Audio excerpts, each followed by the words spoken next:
Of this, former federal prosecutor Shan Wu. So Shan, this was prosecuted on an interesting legal basis using what's known as the public nuisance law here. Tell us what that is exactly and how unusual this was for the plaintiffs to pursue on this.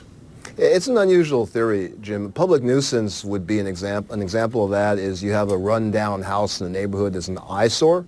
And in this case, that's what they're using, but in this case, the eyesore actually kills people. It's not just an eyesore. So it's a novel legal argument, and whenever you have a novel legal argument, it's vulnerable to attack. So no doubt the Johnson & Johnson lawyers are kind of licking their chops for the appeal. But on the other side of that, this was a bench trial, what we call a trial done by a judge, and there are a lot of issues here that could be much more appealing to a jury than to a judge, and yet this judge found against Johnson & Johnson.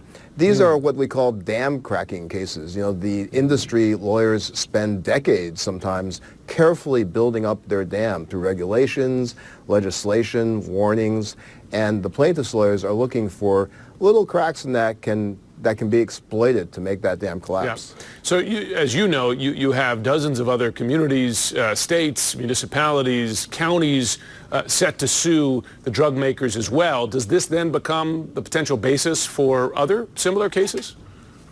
It does. The theory is being scrutinized very closely by the plaintiffs' lawyers to see if they can apply it as well. And for Johnson & Johnson, you know, there's talk about how they shouldn't have taken this to trial, but it's actually a good strategy for them to do it. They want a test case to know what's going on.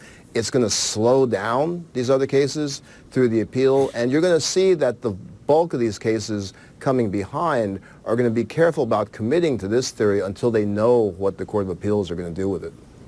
Final question. This is $500 million. Now, the plaintiffs had been seeking $17 billion, so this is 1/34 of what they sought, but $500 million is not a small amount of money here.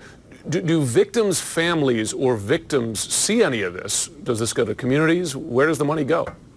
In this case, it sounds like what the judge did was he felt there was enough data to give this award for, I think they called it like the first year worth of services that would have to be paid back. So some of this money should go under this plan for recovery to the communities, to the state, to provide these services to recover. I think the state estimated it would take some 20 years to recover.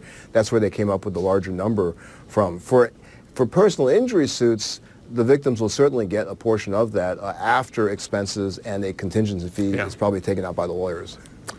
Lawyers got to take their cut, Shan. Right. Thanks very much for covering this very serious case, and I know we're going to continue to discuss it.